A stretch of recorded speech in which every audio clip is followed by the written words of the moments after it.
Hi, I'm Charlie Mato-Toyela, and this is Left Behind Natives, the podcast that amplifies the voice of those too often left out of the story.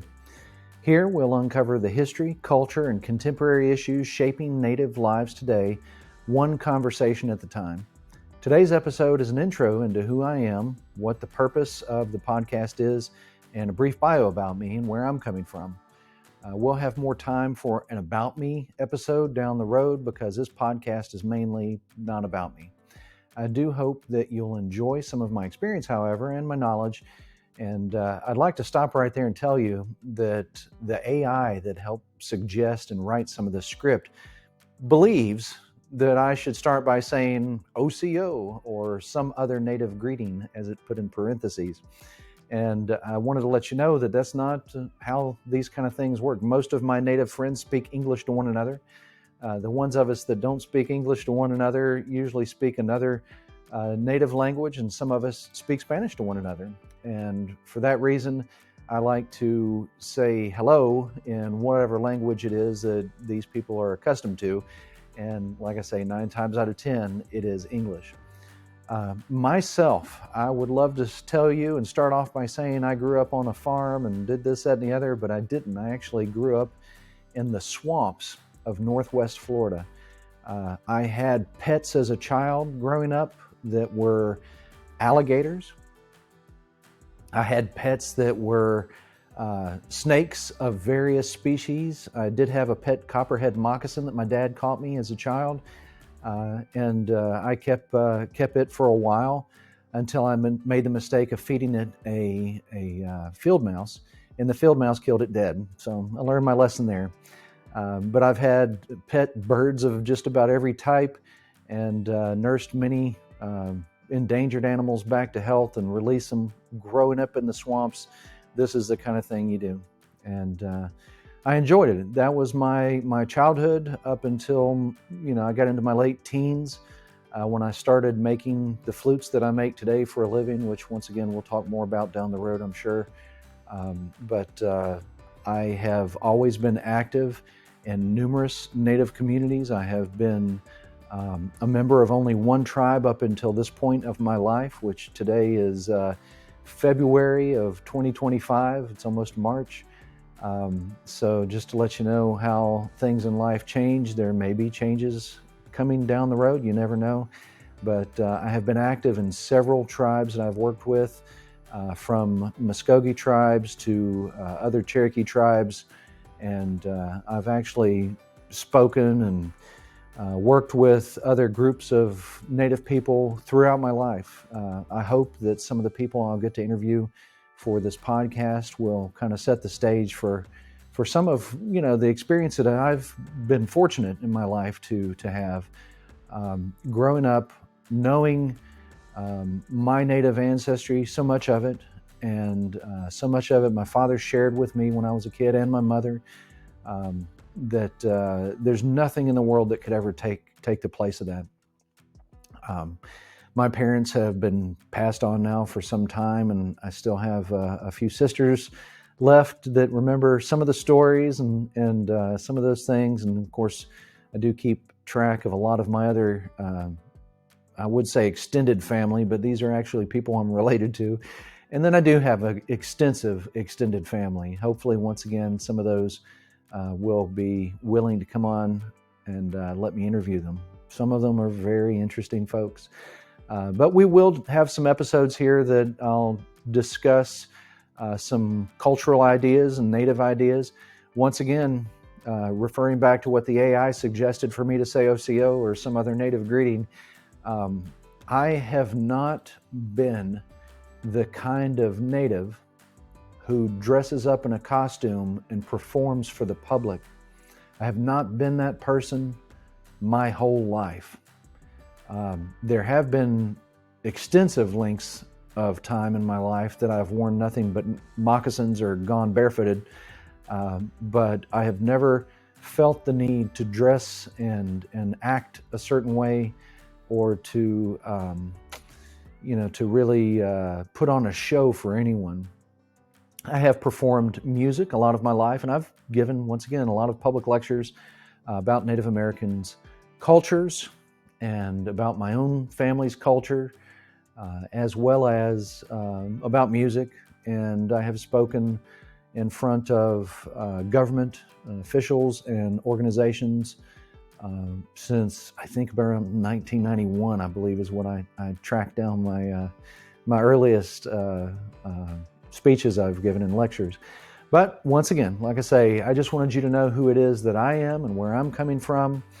Some of the people that we'll be interviewing that have already confirmed with me that they'll be willing to be part of this podcast are some very interesting folks. I'm not going to lie to you. There are people who have made changes, who have created waves in the community of all Native peoples, who have affected Native peoples, in my opinion, in a positive way.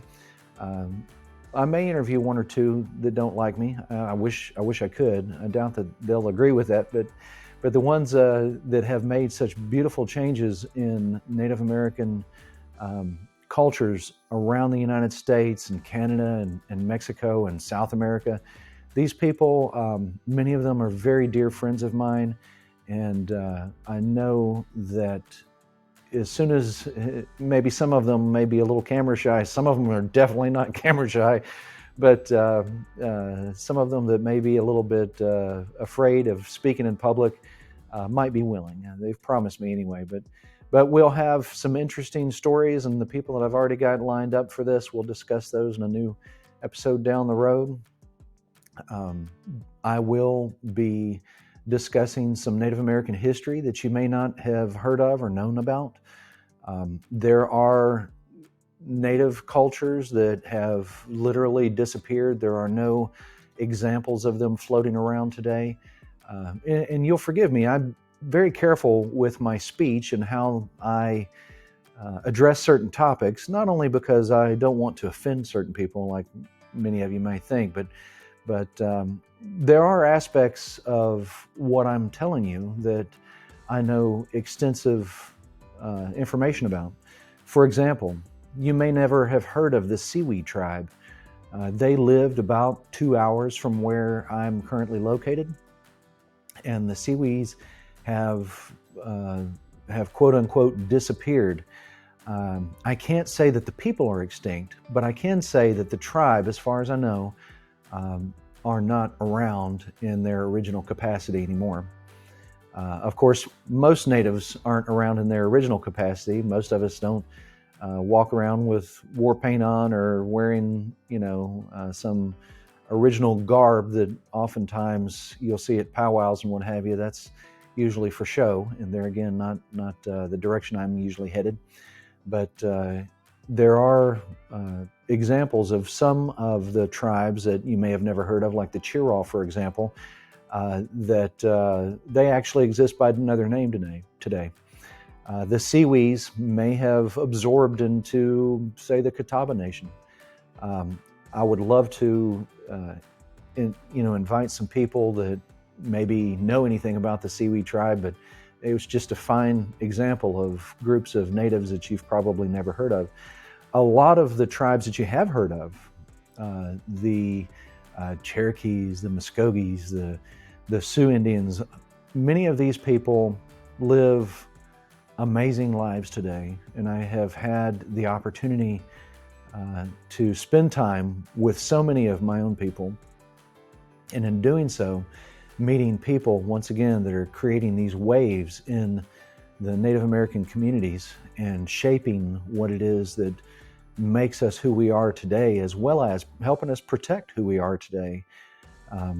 There are a lot of ideas that are floating around, and I'm from an old school Native community type person. I'm about to be 52 years old. I consider that to be old. Believe you me, these are city miles. As it is that I have experienced things, today things are completely different. And I consider myself to be mildly conservative when it comes to Native American culture. I'm not the kind of person that will scream at you about my rights and problems and what have you. I demand them no less than anyone else.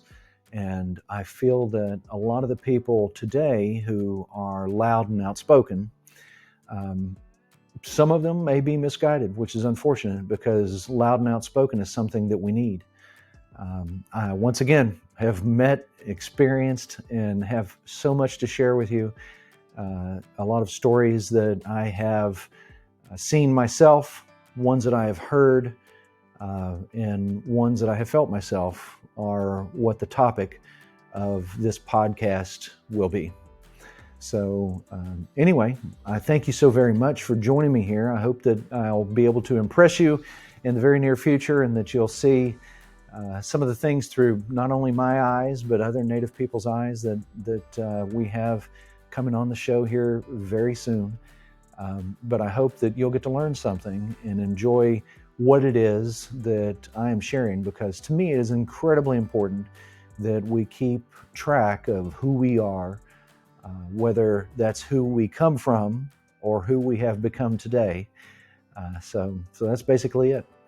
That's it for this very short little episode of Left Behind Natives. The voice of our people don't fade, they echo. Keep listening, learning, and keep the fire of our stories burning. Thank you.